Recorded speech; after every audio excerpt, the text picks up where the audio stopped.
Hello students, आज हम लोगों को एक नया टॉपिक स्टार्ट करना है और टॉपिक का नाम है टाइम एंड टेंसेस। आप लोग को जब मैंने नॉन फाइनाइट पढ़ाया तो कुछ स्टूडेंट्स ने कहा कि सर थोड़ा सा एडवांस टॉपिक हो गया है और हम लोगों ने बेसिक क्लासेस नहीं किया है। तो मैं उसको समझ सकता हूँ कि अगर बहुत बेसिक क्लासेस नहीं है तो नॉन फाइनाइट थोड़ा सा मुश्किल टॉपिक समझने में है। मगर टाइम एंड टेंसेस मेरे हिसाब से जिस भी बच्चे ने थोड़ा बहुत भी पढ़ा होगा उसने टाइम एंड टेंसेस को ज़रूर पढ़ा होगा। हर टीचर ने टाइम एंड टेंसेस अपने अपने हिसाब से पढ़ाया होगा। मगर कॉम्पिटिटिव अप्रोच बेटा थोड़ा सा डिफरेंट है। तो अगर आप जैसा मैं पढ़ाने की कोशिश कर रहा हूँ मेरे साथ बने रहोगे तो आई थिंक आपको समझ में आएगा कि कॉम्पिटिटिव अप्रोच में टाइम एंड टेंसेस कैसे पढ़ते हैं। फाइन, राइट सी बात है। नॉन फाइनाइट से ये टच है इसका, क्योंकि वर्ब है और वर्ब ही हम लोग पढ़ने जा रहे हैं। तो बहुत ध्यान से देखिएगा। पहले हम कुछ बेसिक्स आपका क्लियर कर दें, फिर हम उसके एडवांस लेवल पर और फिर कंडीशनल और सीक्वेंशियल सेंटेंसेस और कंपाउंड और कॉम्प्लेक्स सेंटेंसेस पर जाएंगे। पहले बेसिक चीज़ें देख लीजिए। तो बेटा देखो, आपको मैं जो बच्चे मेरी क्लास पढ़ते हैं रेगुलर, वो बार बार कहते होंगे कि शमती सर बोलते हैं सबका अपना काम निर्धारित, सबकी अपनी जगह निर्धारित। तो ये बात एकदम करेक्ट है बेटा, और ये बात हर जगह आपको हेल्प करेगी। जिस सेंटेंस में जिसका जिसका काम है उसके अलावा और कोई चीज नहीं आ सकती। हर सेंटेंस में वर्ब नहीं हो सकता। केवल उस सेंटेंस में वर्ब हो सकता है जिसमें किसी काम के करने या होने का बोध पाया जाए, है ना। आप अगर टॉपिक को देखिए टाइम एंड टेंस, इसका मतलब ये हुआ कि कोई ऐसा सेंटेंस जिसमें हमको दो बातें मिलनी चाहिए। दो बातें, पहली बात व्हाट वॉज द टाइम और what is at the time. Fine, समय क्या है, समय।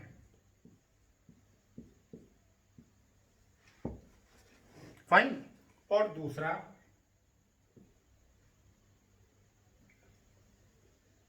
Status of the action in that time.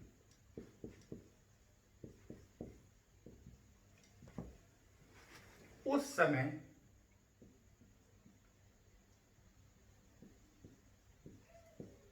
में कोई कार्य हुआ है, कार्य, उस समय में कोई कार्य हुआ है, एक्शन हुआ है। फाइन, उसका स्टेटस यानी स्थिति क्या है।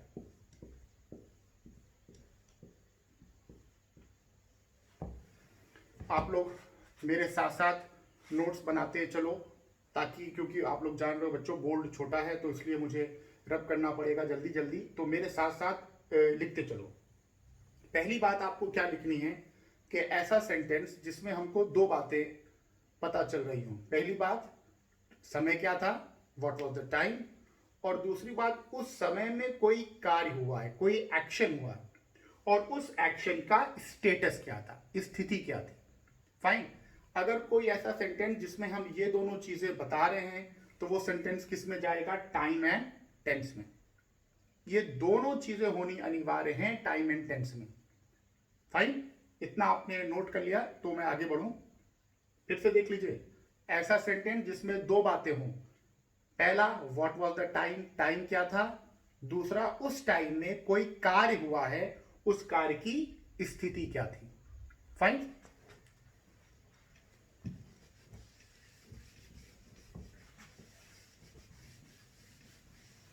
दूसरी बात याद रखिए कि जरूरी नहीं है कि ऐसा सेंटेंस हो जिसमें दोनों चीजें मिल रही हों।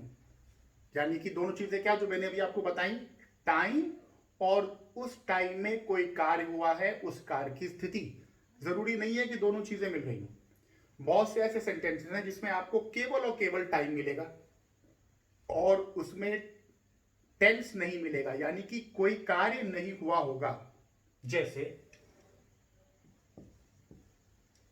Ram is a good boy. Hindi हो गई राम एक अच्छा लड़का है। आपको क्या इस सेंटेंस में किसी एक्शन का बोध हो रहा है? कोई काम, ऐसा कोई शब्द है जिससे कोई कार्य करने का बोध हो रहा है? नहीं ना। मगर समय का बोध हो रहा है है ना। अगर आपने बोल दिया राम एक अच्छा लड़का था, Ram was a good boy, fine. एक और कर लीजिए, फ्यूचर का भी ले लीजिए, Ram will be a good boy.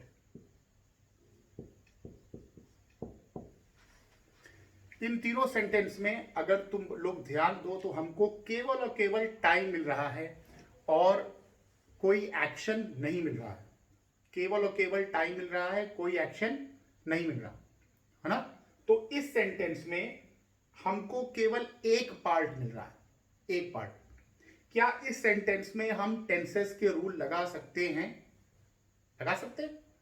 क्या हम बोल सकते हैं Ram is a Gooding boy? ऐसी कोई अंग्रेजी हो सकती है? नहीं हो सकती। क्यों? क्योंकि गुड एडजेक्टिव है और एडजेक्टिव के ऊपर एडजेक्टिव के रूल चलेंगे, वर्ब के रूल नहीं चलेंगे। अगर आपको आईएनजी लगाना है तब आपको एक्शन वाला शब्द चाहिए होगा। बात मेरी आपको क्लियर हो गई। अगर हम गुड के जगह कर दें राम इज और वर्ब ले आए प्लेइंग, अब आप देखिए हम दोनों की दोनों बता रहे हैं टाइम, टाइम प्रेजेंट का है और प्रेजेंट में कोई कार्य हुआ है जिस कार्य की स्थिति है कि वो चल रही है। Ram is playing. Is it clear? तो इतनी देर में मैंने आपको क्या पढ़ाया कि टाइम एंड टेंस दोनों की अनिवार्यता है। अगर आप क्या बनाएं, टाइम एंड टेंस का सेंटेंस बनाएं तो आपको टाइम भी पता होना चाहिए और ये भी पता होना चाहिए कि कोई एक्शन होना अनिवार्य है ना। दूसरी बात, ऐसे सेंटेंसेस हैं जिनमें केवल और केवल टाइम है और एक्शन नहीं है, वर्ब नहीं है। उस सेंटेंसेस में टेंसेस के नियम नहीं लग सकते। टेंस के नियम लगाने के लिए हमको क्या चाहिए? Main verb.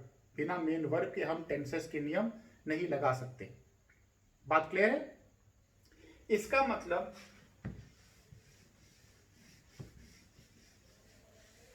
फिर आ जाइए उस चीज को, अब इन चीज को वापस देखिए। टाइम, सबका अपना काम निर्धारित, सबकी अपनी जगह निर्धारित। टाइम बताने का काम किस पार्ट ऑफ स्पीच का है अंग्रेजी में? ऑक्सिलरी वर्ब का। सहायक क्रिया का काम है ये बताना कि समय क्या था, what was the time. Tense बताने का काम किसका है अंग्रेजी में? मेन वर्ब का। फाइन। ऐसे भी सेंटेंस हैं जिसमें मेन वर्ब ना हो तो सेंटेंस केवल टाइम तक ही रुक जाएगा और केवल ऑक्सिलरी वर्ब के नियम लागू होंगे जो कि आपको बताता है टाइम प्रेजेंट है कि पास्ट है कि फ्यूचर है। इसके अलावा कोई नियम नहीं लग सकता। टेंसेस के नियम लगाने के लिए आपको किस चीज की अनिवार्यता है? मेन वर्ब की। फाइन। तो याद रखिएगा, हमको टाइम एंड टेंसेस के वाक्य के लिए इसकी भी जरूरत है, ऑक्सिलरी वर्ब की भी जरूरत है और मेन वर्ब की भी जरूरत है। और टेंस का मतलब क्या होता है? Main verb. जब तक कि सेंटेंस में मेन वर्ब ना हो टेंस का कोई भी मतलब नहीं है और टेंस उस पर एप्लीकेबल ही नहीं होगा।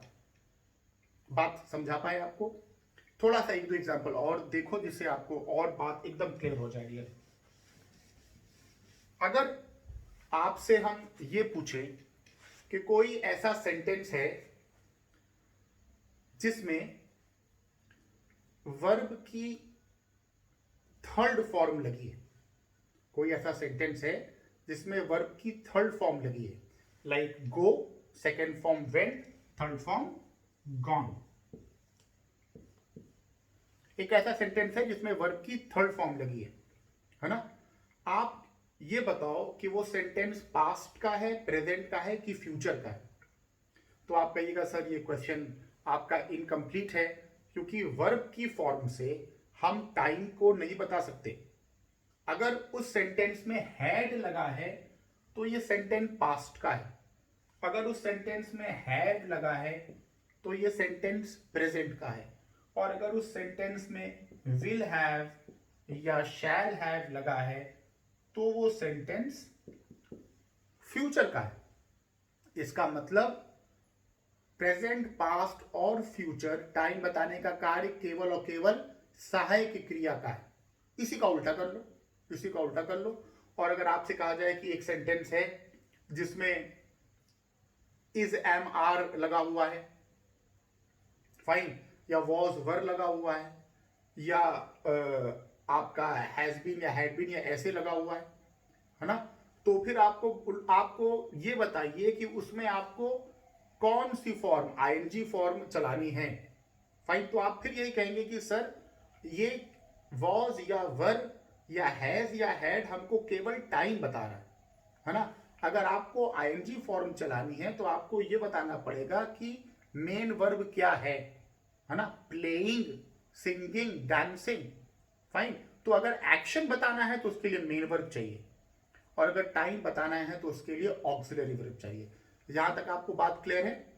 तो इतनी बात से ये बात जाहिर हो जानी चाहिए, एकदम क्लियर हो जानी चाहिए कि टेंस का मतलब main verb, tense equal to main verb.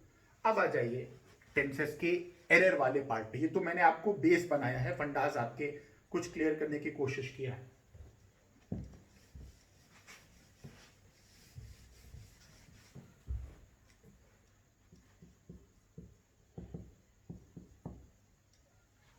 Main verb आप लोग जानते हैं, और मैं आपको टेबल बनवा भी चुका हूं कि दो होते हैं, फाइनाइट और non finite.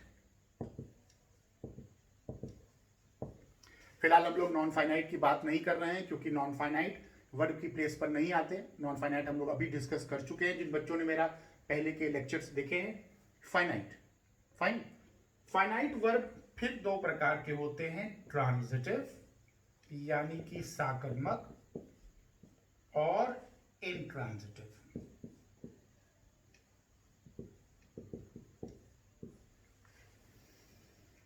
Fine, finite verb वो वर्ब जो वर्ब है भी और वर्ब के प्लेस पर भी। फाइन, वो दो होते हैं, ट्रांजिटिव और इंट्रांजिटिव। अगर हमको टेंस पढ़ना है तो हमको इन दोनों को बहुत अच्छे से समझना पड़ेगा। फाइन, ट्रांजिटिव और इंट्रांजिटिव, तब जाकर हम लोग टेंस के एडवांस लेवल को समझ पाएंगे, जब हम लोग बेसिक लेवल को अच्छे से समझ लेंगे। फाइन, ट्रांजिटिव और इंट्रांजिटिव, है ना। मैं बार बार बोर्ड को रब करूंगा तो आप लोग या तो वीडियो को रिवाइंड करके देख लीजिएगा, अदरवाइज लिखिए ट्रांजिटिव और इंट्रांजिटिव, फाइनाइट वर्ब, ट्रांजिटिव और इंट्रांजिटिव।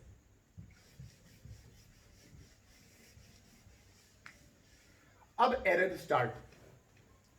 पहला एरर, आपका टेंसेस का एरर स्टार्ट हो गया डियर। बहुत इंटेलिजेंटली सुनिएगा, और अगर आपने टेंसेस को एक बार सुन लिया जैसे मैं आपको बताना चाह रहा हूं, तो एरर्स तो मुश्किल ही है कि आप भूल पाए या एरर आपका ना हो, अगर ध्यान से सुनिएगा। देखिए, पहला एरर आपको सेंटेंस में आएगा कि ट्रांजिटिव और इनट्रांजिटिव। ट्रांजिटिव और इनट्रांजिटिव का पूरा खेल किस में आ जाएगा, एक्टिव में और पैसिव में। एक्टिव और पैसिव, वर्ब या तो एक्टिव होता है या तो पैसिव होता है। फाइन, अब ध्यान दीजिएगा, अगर क्रिया इनट्रांजिटिव है, साकर्मक नहीं है। फाइन, साकर्मक वो क्रियाएं होती हैं जिनको कर्म होना अनिवार्य होता है, बगैर कर्म के अगर आप लिख दीजिएगा तो वो सेंटेंस इनकम्प्लीट होगा, इनकम्प्लीट होगा। जैसे अगर आपने कह दिया राम खिल्ड और आपने यही सेंटेंस छोड़ दिया, तो ये सेंटेंस आपका एरर है। फाइन, क्यों एरर है, क्योंकि ये ट्रांजिटिव वर्ब है, और ट्रांजिटिव वर्ब के साथ ऑब्जेक्ट होने की अनिवार्यता है। आपको बताना पड़ेगा राम खिल्ड व्हाट। फाइन, ये ट्रांजिटिव वर्ब है। आपको बोल दिया ऑब्जेक्ट, अगर आपने नहीं बताया तो एरर है। आपने बोला राम खिल्ड आ स्नेक। पहले ट्रांजिटिव वर्ब को हम लोग पढ़ रहे हैं, राम खिल्ड आ स्नेक।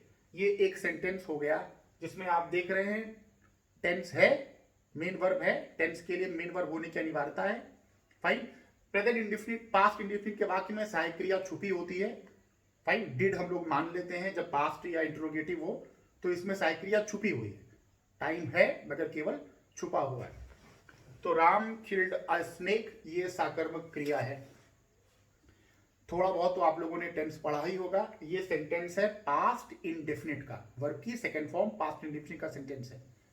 ये सेंटेंस अगर क्रिया साकर्मक है तो एक तरीके से और लिखा जा सकता है और वो है a snake was killed by Ram. A snake was killed by Ram. Fine, अभी हम लोग एक्टिव पैसिव नहीं पढ़ रहे हैं। एक्टिव पैसिव बहुत डिटेल में हम लोग जब एक्टिव पैसिव का टॉपिक पढ़ेंगे तो पढ़ेंगे, मगर बगैर एक्टिव और पैसिव को टच किए जिस स्टेज का एरर मैं आपको बता रहा हूं वो आप उसको बढ़िया से नहीं कर पाएंगे और बहुत आसान सी बात है। फाइन, आपने कहा राम किल्ड अ स्नेक और इसको क्योंकि ये साकर्मक क्रिया है इसके साथ, इसलिए आप इसको एक और तरीके से लिख सकते हैं और वो तरीका है A snake was killed by Ram. Fine. Ram killed a snake active है, एक्टिव सेंटेंस है, और a snake was killed by Ram passive sentence है। अब बात को बहुत ध्यान से सुनो। अगर सेंटेंस में सब्जेक्ट कर्ता की प्लेस पर आया हुआ नाउन कोई कार्य कर रहा है तो वो क्रिया एक्टिव होगी। अगर सेंटेंस में कर्ता की प्लेस पर आया हुआ नाउन कोई कार्य कर रहा है तो वो क्रिया एक्टिव होगी। फाइन, और अगर सेंटेंस में कर्ता की प्लेस पर आया हुआ नाउन के प्रति कोई कार्य हो रहा है तो वो क्रिया पैसिव होगी। इसमें देखो कर्ता की प्लेस पर सांप आया है, सांप काम कर रहा है कि सांप के प्रति कार्य हो रहा है? सांप के प्रति कार्य होना है तो ये क्रिया पैसिव होगी। फाइन, इसका मतलब ये हुआ कि अगर कोई सेंटेंस जिसमें ट्रांजिटिव वर्ब है, जिसमें क्रिया साकर्मक है, उसमें क्रिया के दो फॉर्म यूज होते हैं, एक एक्टिव फॉर्म और दूसरा पैसिव फॉर्म, वॉज के साथ वर्ब की थर्ड फॉर्म, है ना? ध्यान से सुनो, अगर सेंटेंस में ट्रांजिटिव वर्ब है तो वो दो तरीके से यूज किया जा सकता है। फाइन, एक्टिव फॉर्म में या पैसिव फॉर्म में। फाइन, जब हम लोग पैसिव पढ़ेंगे तो वो और बात है कि आपको एक एक्टिव दिया जाएगा और 4 पैसिव में आपको छांटना पड़ेगा कि करेक्ट पैसिव कौन सा है। That is a totally different story that we shall be taking after this discussion और after some time we will be taking it up. But अभी हम लोग केवल टेंस पढ़ने के लिए बेसिक बातों को डिस्कस कर रहे हैं बच्चों। फाइन, तो अगर क्रिया साकर्मक है तो किल्ड एक्टिव फॉर्म और वॉज किल्ड पैसिव फॉर्म, है ना? मगर अगर क्रिया साकर्मक नहीं है, फाइन, अगर क्रिया साकर्मक नहीं है, अगर साकर्मक नहीं है तो उसको ऑब्जेक्ट की अनिवार्यता नहीं, वर्ब तक ही सेंटेंस कंप्लीट। आपने कह दिया राम इज सिंगिंग,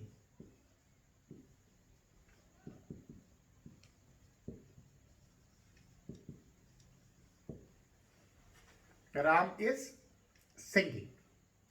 इस सेंटेंस में सिंगिंग इंट्रांजिटिव वर्ब है। आप बोल कर भी देख सकते हैं राम गाना गा रहा है, सेंटेंस कंप्लीट। मगर आप कहिए राम ने मारा तो कहोगे किसको मारा? फाइन, हाँ, ये और बात है कि अगर आप बता दीजिए कि Ram is singing a song, fine, तो कॉम्प्लीमेंट हो जाएगा। कॉम्प्लीमेंट अगर है तो आप पैसिव बना सकते हैं, अगर कॉम्प्लीमेंट भी है तो पैसिव बना सकते हैं, मगर होना चाहिए नाउन या ऑब्जेक्ट की प्लेस पर या कॉम्प्लीमेंट की प्लेस पर होना तो चाहिए। इसमें नहीं है क्योंकि इसमें होने की अनिवार्यता नहीं है ना? राम इज सिंगिंग का पैसिव फॉर्म नहीं हो सकता क्योंकि इसमें ऑब्जेक्ट या कॉम्प्लीमेंट नहीं आ रहा है ना? इस बात से टेक्निकलिटी क्या है? टेक्निकलिटी क्या है? अब मैंने जो इतनी बात बताई उस पर दो बातों का बच्चों बहुत ध्यान रखिएगा और आप समझ लीजिए आपके पहले स्टेज का एरर आपको मिल गया है, केवल आप उसको क्लियर कर दें। पहले स्टेज का एरर है कि अगर सेंटेंस में आपको क्या मिला है? Main verb.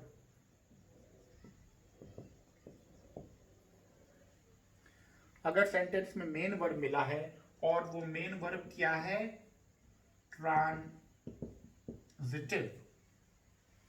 सेंटेंस में मेन वर्ब मिला है और मेन वर्ब क्या है, ट्रांजिटिव। तो तुरंत देखो कि ऐसा तो नहीं है कि वो एक्टिव वॉइस का सेंटेंस था, पैसिव में बना दिया है, यानी कि कर्ता प्रधान वाक्य था उसको कर्म प्रधान बना दिया, या कर्म प्रधान वाक्य था उसको कर्ता प्रधान तो नहीं बना दिया, है ना। सेंटेंस अब आपको देखना पड़ेगा, और यहां पर सेंटेंस का स्ट्रक्चर काम नहीं करेगा।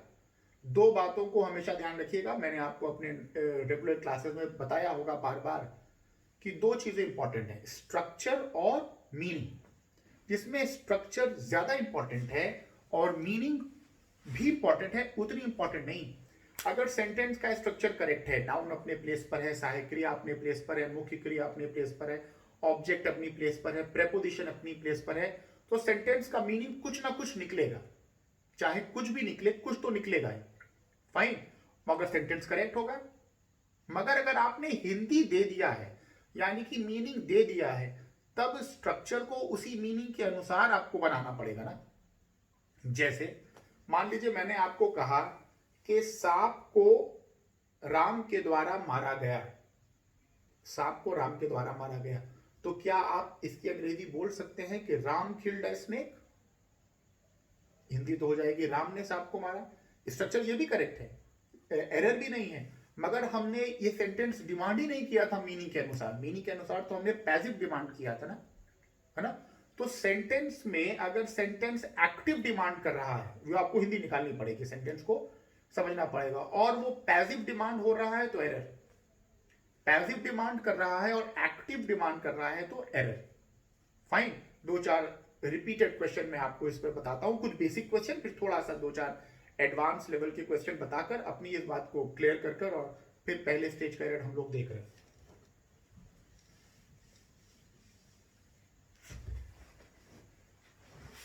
ध्यान से देखिए, पहले हिंदी का स्ट्रक्चर देखिए, तब आप अंग्रेजी में आइए।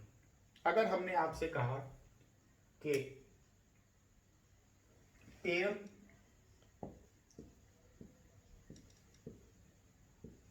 कट रहा है, आप लोग हमारा इस लेक्चर को बच्चों अपने छोटे भाइयों को भी सुना सकते हैं, क्योंकि मैं बहुत ही बेसिक से आपको लेकर चलने की कोशिश कर रहा हूं, क्योंकि नए स्टूडेंट्स ने कहा कि सर हम लोगों के लिए क्लास उतनी नहीं यूजफुल हो पा रही है, क्योंकि हम लोगों ने आपको सुना नहीं है, एक आध बार पढ़ा नहीं है ना। तो मैं बहुत बेसिक से आपको एडवांस लेवल तक भी लेकर जाऊंगा, है ना। तो बस ध्यान से देखिएगा, पेड़ कट रहा है, फाइन। सेंटेंस में सब्जेक्ट की प्लेस पर जो नाउन है पेड़, कार्य कर रहा है कि उसके प्रति कार्य हो रहा है, ये आप सोचो। पेड़ कार्य कर रहा है कि पेड़ के प्रति कार्य हो रहा है। हिंदी आपके सामने है, पहले से मैंने हिंदी लिख दिया है, पेड़ कट रहा है, तो आप कहिएगा नहीं नहीं, पेड़ काम नहीं कर रहा है और पेड़ के प्रति कार्य हो रहा है। अगर आपने इसकी अंग्रेजी लगा दी, आ ट्री इज कटिंग, तो क्या ये सेंटेंस अंग्रेजी के स्ट्रक्चर के अनुसार गलत है? तो जवाब है नहीं, ये सेंटेंस अंग्रेजी के स्ट्रक्चर के अनुसार तो करेक्ट है। प्रेजेंट कंटिन्यूअस इज एमआर के साथ वर्ब की ING form participle form correct है, मगर क्या मीनिंग बैठाल रहा है? मीनिंग के अनुसार ये एरर है बेटा, ये स्ट्रक्चर के अनुसार एरर नहीं है। मीनिंग के अनुसार इसको होना चाहिए a tree is being cut. जिनको भी प्रेजेंट कंटिन्यूअस का पैसिव फॉर्म का स्ट्रक्चर पता होगा तो वो ये जानते होंगे, बीइंग के साथ वर्ब की थर्ड फॉर्म। बात क्लियर है? तो इससे आपको क्लियर होगा कि सेंटेंस में शुरुआत में अगर मेन वर्ब है तो तुरंत ये पकड़ो कि वो एक्टिव है कि पैसिव है। एक्टिव का था पैसिव तो नहीं बना दिया है, पैसिव का था एक्टिव तो नहीं बना दिया है। जैसे एक आध क्वेश्चन और देख लीजिए, क्वेश्चन को ध्यान से देखिएगा। Fruit was, I'm sorry, fruit collected from the orchard. Sentence हम छोटे ही बनाते हैं। ऑर्चर्ड मतलब होता है फलों का बगीचा। Fruit collected from the orchard, अगर आप देखो और इसका फॉर्मेट देखो तो ये वर्ब की सेकेंड फॉर्म है, और वर्ब की सेकेंड फॉर्म जो है बच्चों ये पास्ट इंडेफिनिट है। इसकी हिंदी निकली फल ने बागीचे से चुना। क्या फल चुनता है कि फल माली के द्वारा या किसी भी व्यक्ति के द्वारा चुना जाता है? चुना जाता है ना, फल खुद तो अपने आप नहीं चुनता अपने आप को। इसका मतलब ये सेंटेंस स्ट्रक्चर तो करेक्ट है, मीनिंग वाइज एरर है। मीनिंग वाइज एरर है क्योंकि ये सेंटेंस मीनिंग वाइज पैसिव का डिमांड कर रहा है। तो आपको बोलना चाहिए था फ्रूट वॉज कलेक्टेड। यहां पर पैसिव फॉर्म बनाकर ही आपको करेक्ट सेंटेंस मीनिंग वाइज मिल पाएगा, है ना।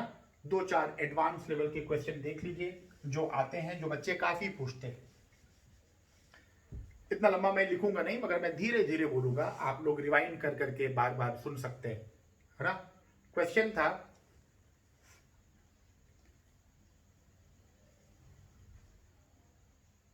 The demand of the workers union. The demand of the workers union, workers की यूनियन की डिमांड that कि the dismissed employee to reinstate।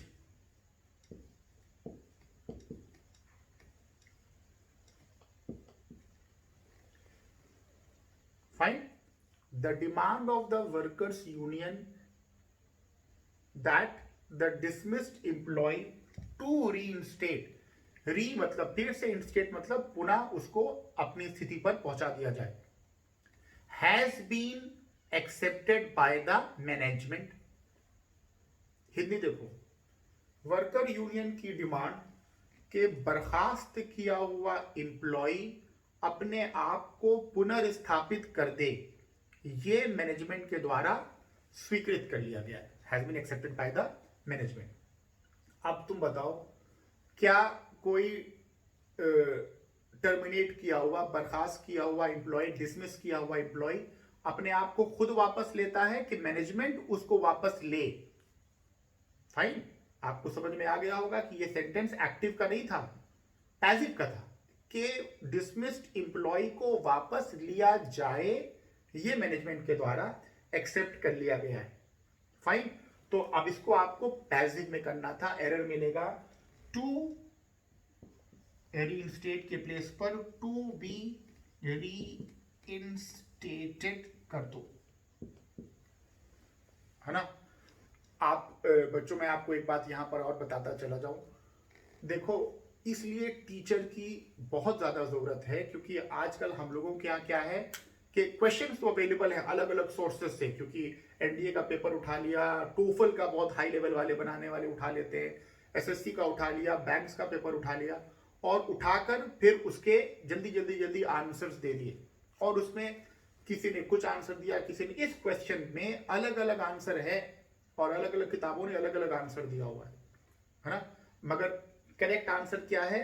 To reinstate को कर दो टू बी रीइंस्टेटेड, है ना। तो पहला स्टेज का एरर जो मैं आपको समझा रहा हूं कि अगर सेंटेंस में मेन वर्ब आ जाए तो देखो कि वो एक्टिव का है कि पैसिव का है। अक्सर एक एरर है कि एक्टिव का होता है सेंटेंस पैसिव में बनाते हैं, या पैसिव का होता है सेंटेंस एक्टिव में बनाते हैं।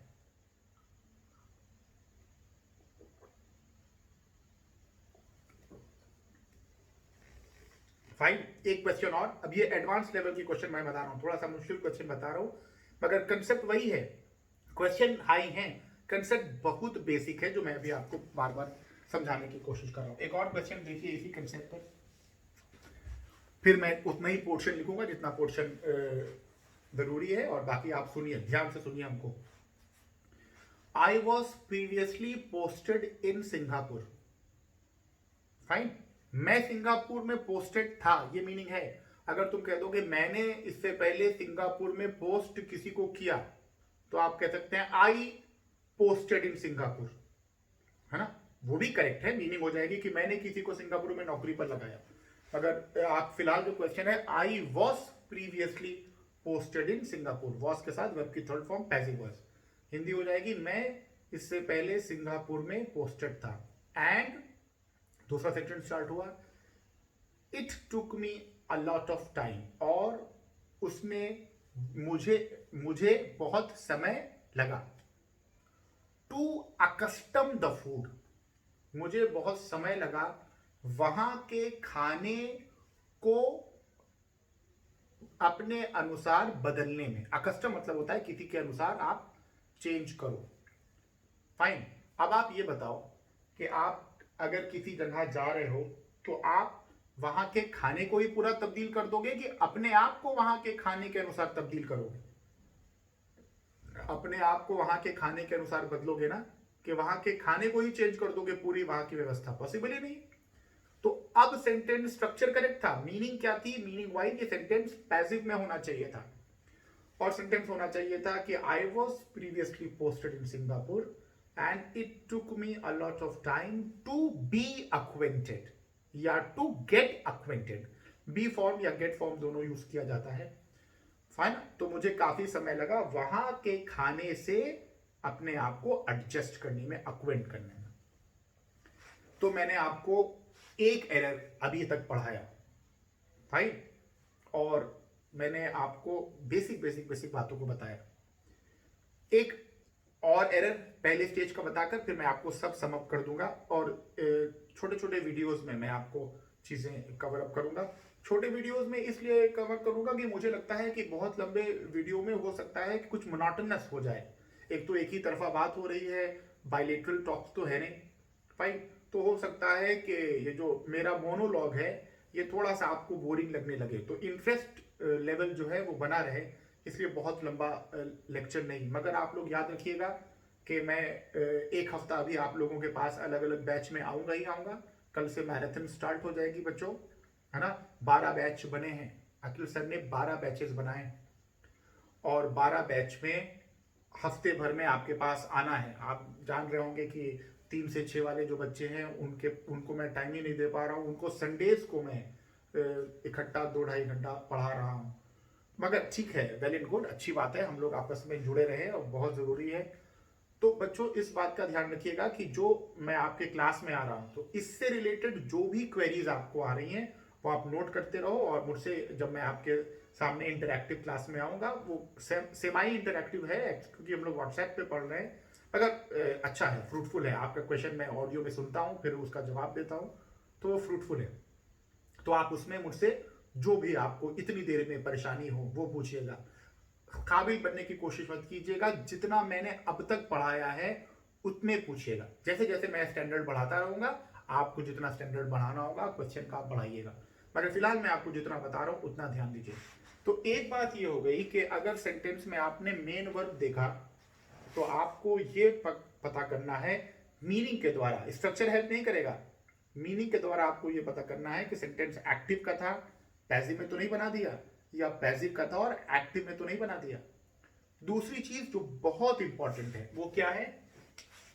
अगर सेंटेंस एक्टिव का है डियर, ध्यान रखिएगा, अगर सेंटेंस एक्टिव का है तो अंग्रेजी में केवल 3 × 4 यानी कि 12 स्ट्रक्चर ही हैं।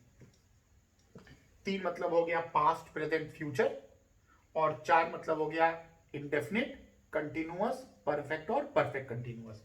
कितने हो गए? 12। इसके अलावा अंग्रेजी में कोई भी स्ट्रक्चर नहीं है। फाइन। मैंने आपको बात को बताया भी है कि कुछ ग्रामेटिस्ट ने इस बात को कहा है कि it may be any complex and the long word, वो शब्द चाहे जितना जटिल हो, चाहे जितना भी लंबा हो, it can not go beyond the periphery of 26 letters. Fine. चाहे जितना भी जटिल शब्द बनाओ, जितना भी लंबा शब्द बनाओ, वो 26 लेटर के अलावा 27वां लेटर तो नहीं ले सकता ना। उसी प्रकार से कैसा भी वाक्य बनाओ, कैसा भी, फाइन। अभी आप आगे आइएगा कॉम्प्लेक्स सेंटेंसेस में, सीक्वेंशियल सेंटेंसेस में, कंडीशनल सेंटेंसेस में, कैसा भी वाक्य बनाओ, एक्टिव का अगर है तो वो 12 के अलावा 13वां कोई फॉर्मेट नहीं ले सकता। फाइन। अगर आपको मिला sentence Ram is play cricket, तो अब आपको इसमें बुद्धि लगाने की आवश्यकता ही नहीं है। इसके साथ वर्ब की फर्स्ट फॉर्म, ऐसा कोई स्ट्रक्चर एक्टिव वॉइस का है नहीं, इसका मतलब इस प्ले पर एरर दे दो, बात समाप्त। क्योंकि हमको जल्दी भी तो करनी है, स्पीड अप भी तो करना है। पहले स्टेज का एरर हो गया। ऐसा कोई फॉर्मेट ही नहीं है जो इसके साथ वर्ब की फर्स्ट फॉर्म को एक्सेप्ट करता। फाइन। सिमिलरली अगर वो पैसिव का है, अगर वो पैसिव का है तो पैसिव के इन्हीं फॉर्मेट का पैसिव है, इन्हीं फॉर्मेट का पैसिव फॉर्मेट होता है।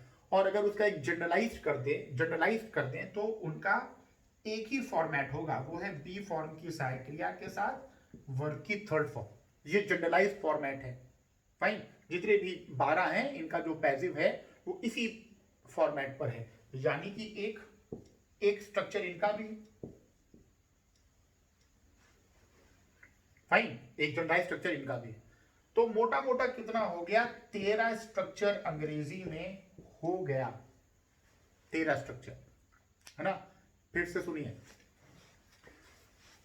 जितना मैंने आपको पढ़ाया है उसको मैं समअप कर रहा हूं, बहुत ध्यान से सुनिए। मैंने आपको पढ़ाया स्टार्ट में कि अगर आपको टाइम एंड टेंसेस का सेंटेंस बनाना है तो आपको दो बातों को बताना पड़ेगा कि समय क्या था, व्हाट वाज द टाइम, ये बताने का कार्य सहायक क्रिया का है। दूसरा कि उसमें एक एक्शन हुआ है, कार्य हुआ है, उस कार्य की स्थिति क्या थी। कार्य बताने का, एक्शन बताने का काम मेन वर्ब का है। Fine.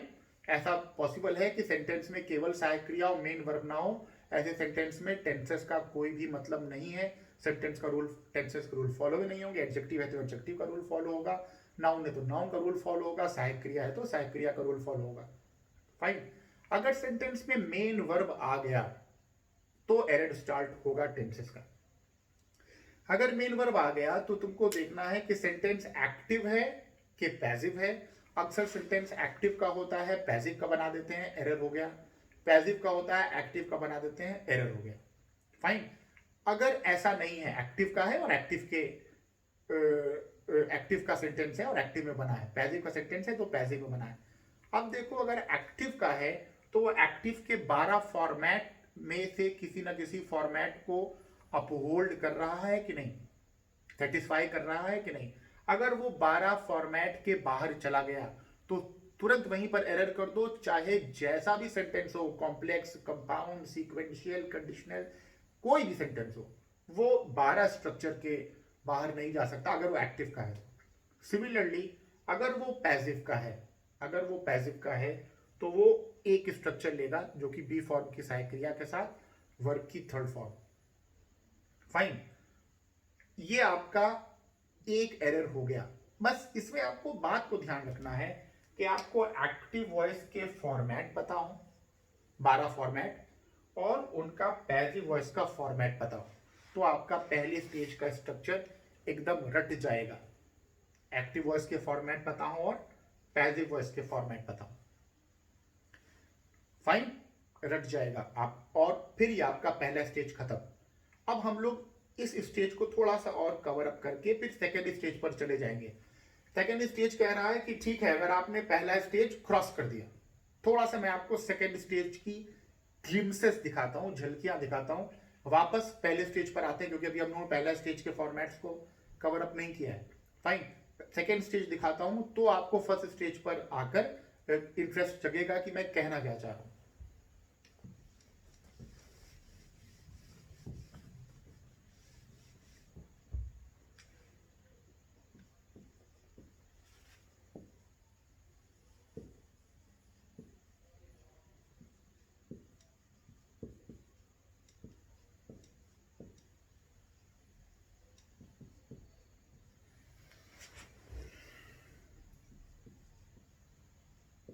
Ram had gone to Lucknow yesterday. Ram is playing since morning. Fine. Sun rose in the east. Space कम है तो हम लोग तीन ही सेंटेंस से काम चलाते हैं। आप इन तीनों सेंटेंसेस को बच्चों देखो, ये तीनों के तीनों सेंटेंसेस पहली स्टेज में पकड़े नहीं जा सकते जितना हम लोगों ने पढ़ा है। क्यों? क्योंकि राम कल लखनऊ गया था, एक्टिव वॉइस का सेंटेंस है, एक्टिव वॉइस में बना है, हैड के साथ वर्ब की थर्ड फॉर्म। अभी आप लोग फॉर्मेट देखिएगा, हैड के साथ वर्ब की थर्ड फॉर्म, पास्ट परफेक्ट का करेक्ट फॉर्मेट। तो सेंटेंस एक्टिव का है, एक्टिव में बना भी है और 12 के फॉर्मेट में से एक फॉर्मेट को सेटिस्फाई कर रहा है। Similarly Ram is playing since morning, ये भी एक्टिव वॉइस का सेंटेंस है, एक्टिव में बना है और प्रेजेंट कंटिन्यूअस के सेंटेंस को सेटिस्फाई कर रहा है, फॉर्मेट में 12 फॉर्मेट में है। सन रोज इन द ईस्ट, ये भी एक्टिव वॉइस का सेंटेंस है और 12 में से एक फॉर्मेट को सेटिस्फाई कर रहा है, पास्ट इंडेफिनिट। मगर बच्चों ये तीनों के तीनों सेंटेंस एरर हैं, तीनों के तीनों सेंटेंस गलत है। ये एरर हमने कब पकड़ा है? ये एरर पहली स्टेज में नहीं पकड़ेंगे। पहली स्टेज का एरर है राम, आई होप तुम लोगों को दिखाई दे रहा हो, राम प्ले, छोटा सेंटेंस बनाते हैं, क्रिकेट, राम प्ले क्रिकेट। आप लोग सब लोग ने कहा होगा कि एक एरर है, प्ले के प्लेस पर प्लेज होना चाहिए, फॉर्मेट ही का तो एरर है, प्रेजेंट इंडेफिनिट का फॉर्मेट गलत है, एक्टिव वॉइस का तो था। मगर 12 में से कोई भी ऐसा फॉर्मेट नहीं है जो कह रहा है कि अगर आपका सब्जेक्ट सिंगुलर हो तो वर्ब की फर्स्ट फॉर्म हो केवल, उसमें कुछ ना लगा हो, ऐसा कोई फॉर्मेट मौजूद ही नहीं है। ये पहले स्टेज में ही पकड़ गया, फाइन। मगर दूसरे स्टेज में ये सेंटेंस पास्ट परफेक्ट का नहीं, पास्ट इंडेफिनिट का होना चाहिए था, और होना चाहिए था Ram went to Lucknow yesterday.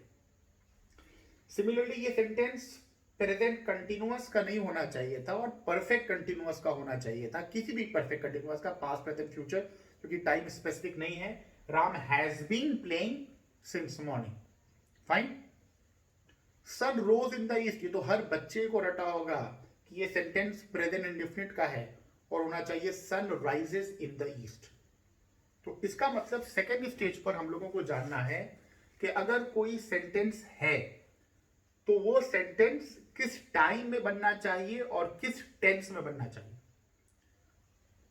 अव्वल तो पहले तो किसी ना किसी टाइम और टेंस में हो, और अगर किसी भी टाइम और टेंस के स्ट्रक्चर में नहीं हो तो वो तो एरर दे दीजिए पहले स्टेज पर ही, आगे दिमाग लगाने की आवश्यकता नहीं है, because that is a waste of time, fine. That would be like flogging a dead horse, wild goose chase, fine.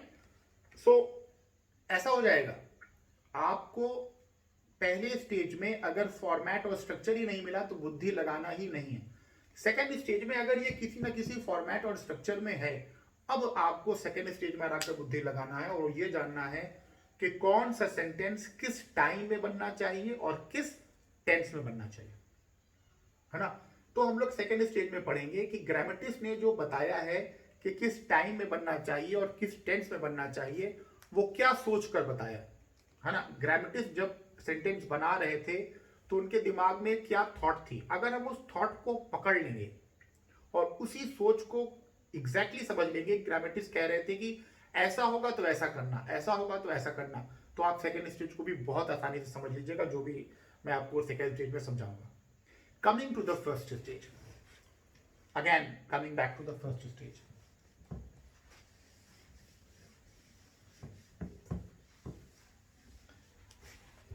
First stage में आपको मैंने बताया कि अगर सेंटेंस एक्टिव का है तो वो 12 फॉर्मेट अंग्रेजी में बने हैं, कोई 13वां फॉर्मेट नहीं बना। जब बनेगा तो देखा जाएगा। फिलहाल जो 13 फॉर्मेट हैं उनमें हर प्रकार के वाक्य कहे जा सकते हैं, इसलिए बनने की जरूरत अभी तक महसूस नहीं हुई, फाइन। और अगर पैसिव वॉइस में है तो एक जनरल फॉर्मेट है, बी फॉर्म के सहायक क्रिया के साथ वर्ब की थर्ड फॉर्म। अब ये क्या है, एक्टिव वॉइस के 12 फॉर्मेट क्या है और पैसिव वॉइस के 12 फॉर्मेट क्या है। बहुत ही इजी है, बेसिक है, हर बच्चे को पता होगा, बहुत ही बेसिक लेवल का है। मगर मैं आपको ये बात बता चुका हूं और मैं जब भी इस स्टेज पर आता हूं मुझे वो बात याद आती है अपने क्लास की।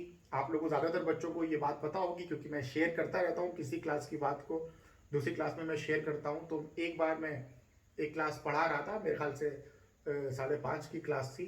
तो उसमें मैंने टेंस पढ़ा के बताया कि एक्टिव के 12 फॉर्मेट हैं और पैसिव का एक फॉर्मेट है। और अगर आप लोग कह रहे हैं तो मैं आप लोगों को लिखवा दूं, वरना आप लोगों को पता ही है, आप लोग खुद ही कर लेंगे। तो आपको क्या करना है, मैं आपको बताऊं कि आप लोग लिख लीजिएगा।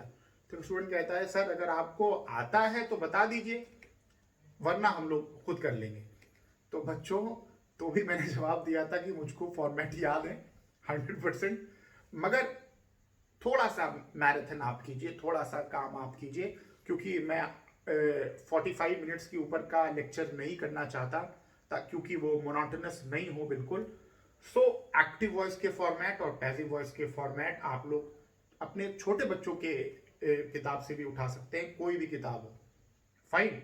और वैसे आप लोग जो है अगर चाहते होंगे तो मैं आपको बता भी दूंगा, आप अपने कमेंट में लिख दीजिएगा कि नहीं सर आप फॉर्मेट बताइए, तो भाई वो भी बताऊंगा, फाइन। तो फिलहाल पहला स्टेज हम लोगों ने कवर किया है।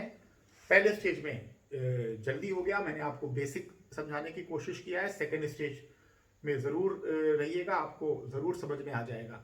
थर्ड स्टेज थोड़ा सा एडवांस लेवल है। अगर फर्स्ट और सेकेंड स्टेज की आपने ईवी को प्रॉपरली देखा है तो third stage would be like running of a knife over the butter, fine.